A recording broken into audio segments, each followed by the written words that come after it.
பொது மற்றும் தனியார் துறை தொழிலாளர்களுக்கு கட்டாய 2 நாள் வார விடுமுறைக்கு உத்தரவாதம் அளிக்கும் சீரான கொள்கையை உருவாக்கி அமல்படுத்தக் கோரிய வழக்கு தொடர்பான முக்கிய அறிவிப்பானது வெளியாகியிருக்கிறது. கூடுதல் விவரங்களுடன் இணைகிறார் எமது செய்தியாளர் சுப்பிரமணியன் அவர்கள். சுப்பிரமணியன், வணக்கம். தற்போது கட்டாய விடுமுறை வழக்கு தொடர்பான ஒரு முக்கிய அறிவிப்பு வெளியாகியிருக்கிறது. அந்த அறிவிப்பில் என்னெல்லாம் குறிப்பிடப்பட்டு இருக்கிறது? வணக்கம் கோகிலா. தமிழகம் முழுவதும் அனைத்து வகையான பொது மற்றும் தனியார் துறை தொழிலாளர்களுக்கும் கட்டாயமாக 2 நாள் வார விடுமுறை வழங்கும் வகையில் சீரான கொள்கையை உருவாக்கி அமல்படுத்தக்கூடிய வழக்கு உயர்நீதிமன்ற மதுரை அமர்வில் இன்று விசாரணைக்கு வந்தது.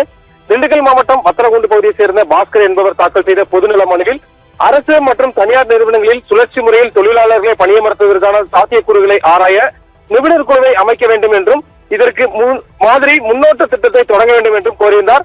மேலும் தமிழகம் முழுவதும் அனைத்து வகையான பொது மற்றும் தனியார் துறை தொழிலாளர்களுக்கும் கட்டாயமாக 2 நாள் வார விடுமுறை வழங்குவதற்கும் உத்தரவாதம் அளிக்கும் வகையில் ஒருங்கிணைந்த கொள்கையை உருவாக்கி அமல்படுத்த தமிழக அரசிற்கு உத்தரவிட வேண்டும் என்றும் அந்த மனுவில் கோரப்பட்டிருந்தது.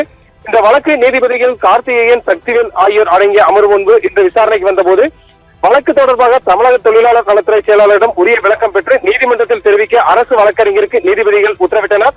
இதனையடுத்து வழக்கின் விசாரணையை அக்டோபர் 7ஆம் தேதிக்கு ஒத்திவைத்து நீதிபதிகள் உத்தரவிட்டுள்ளனர். கோகிலா,